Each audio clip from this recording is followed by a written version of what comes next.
Ever feel like motherhood is testing you, pushing you, stretching you beyond your emotional and physical ability? My next guest is helping us rise to that challenge and increase your mom threshold. Studio 5 parenting contributor Heather Johnson has some strategies to help you stress less. And I think a lot of times we associate how we feel with the amount of stress on our lap or on our plate, and you say that's not exactly accurate. No, because we're caught up in this idea that if we can get rid of stress, we're better moms.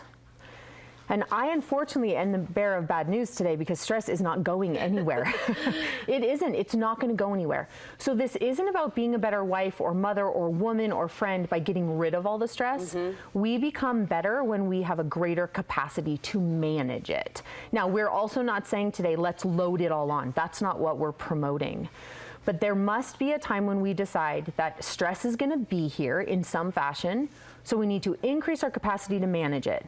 And the way we're going to do that is we're going to start worrying about managing our emotions. It's a rise to the occasion. It is, because if you can manage your emotions, that will increase your capacity to handle the fact that there are still going to be things every day that require our energy and require our attention. It's not going to leave. Right. It isn't. All right. Part of that management approach, you say, is it begins with an evaluation of daily living. What are we looking for? What are we taking every single inventory day? of? So the first place I want you to start is I want to look at what your day looks like, and I want you to decide things like why and what you're putting on your calendar, what your sleep schedule looks like, right?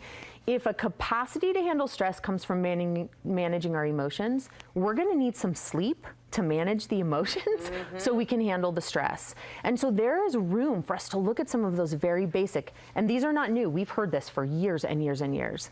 But for a long time, we've been functioning off the premise that the woman who sleeps less and does more is better. You know who's really cool? The really cool mom is the one that has discipline enough to get some sleep.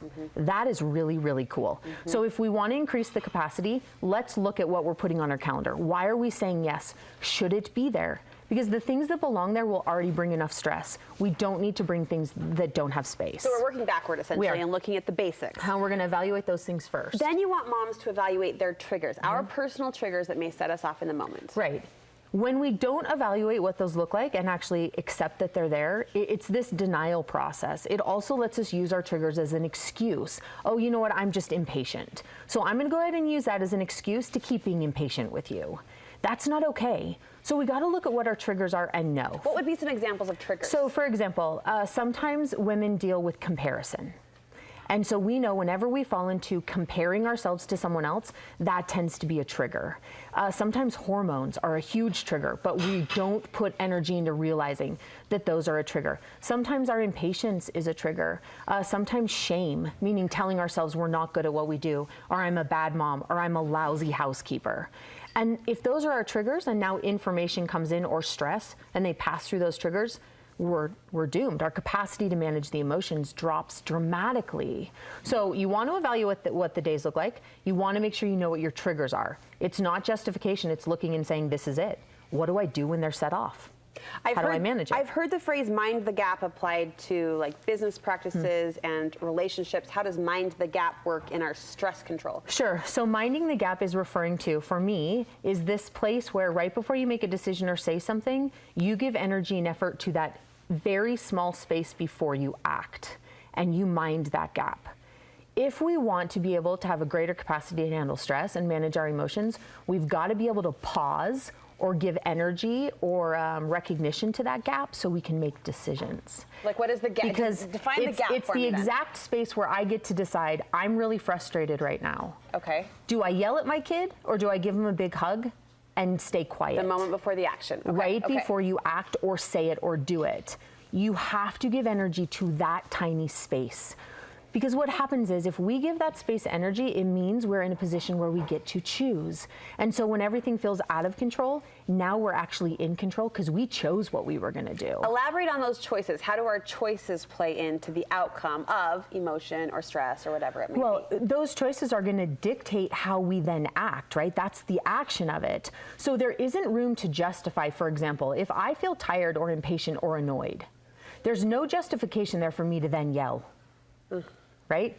And we want to say, yeah, but I feel like yelling. Right. Well, that's fantastic. But if that doesn't line up with your value system, and you know it doesn't build relationships with your children, and in all honesty, it's not the best way to manage stress, my capacity is not going to increase to manage that stress because I'm not managing my emotion. So those choices are huge. They're almost the byproduct. And so this is where we have to focus on the fact that we tend to be told we can function off of how we feel. And I want us to reframe that. Just because I feel it doesn't mean I get to do it. Just because I'm feeling annoyed doesn't mean I get to look at you and treat you in an annoying way. And as a mother, if I want to feel less stressed, I've got to mind that gap and then not function from my feelings. Because in all honesty, sometimes I feel impatient and sometimes I feel frustrated. That doesn't mean I get to reach out or lash out, or that doesn't line up with my values. So we've essentially really elaborated on a habit that in the moment, on the ground, needs to happen a lot quicker than how you and I have dialogued it here today. How do we form that as a habitual reflex? Right, we're gonna redefine it, which means I want you essentially to substitute. Because what we do is we feel something, we feel the stress of it, we don't know what to do with it, we feel overwhelmed, and so we run the same habit and handle it the same way. And it's in the negative handling of that we're uncomfortable. So I want you to substitute it. If I feel stress, instead of yelling, what am I gonna do instead? What am I gonna fill it with? How am I going to do something different? And you're gonna do it once or twice until it becomes your new habit. Until it takes over. Right, until it takes over. Because remember, with habits, it's not that we get rid of them, it's that we change them. Right? We have to reevaluate and change them. So it's not that I'm not going to feel frustrated. I'm going to. Probably today. Probably before I go to bed tonight. Yeah. I'm going to feel it again. I'm going to feel impatience. I'm going to feel overwhelmed. I'm going to feel behind. Those are part of our real life. My capacity to handle it comes when I feel it and I know what to do with it. So I'm choosing, right? And that's where the habit takes over. And one really good way to do that is ask what you want the most.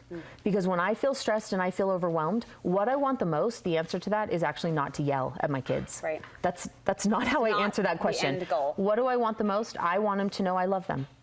I want them to know that they're more important than the laundry. And there's the game changer. And so when I ask that question, now I know what to put in place of the old habit that I'm trying to change. I always conclude these conversations with a sincere thank you, and I just want to also add a slow clap. Every time we talk, you're so good and so wise. Thank you for helping us along. Heather has a private practice where she also helps and coaches families and couples. If you want to get in touch with her, you can look at her contact information. It's on the Studio 5 website. Good stuff. Thank you again.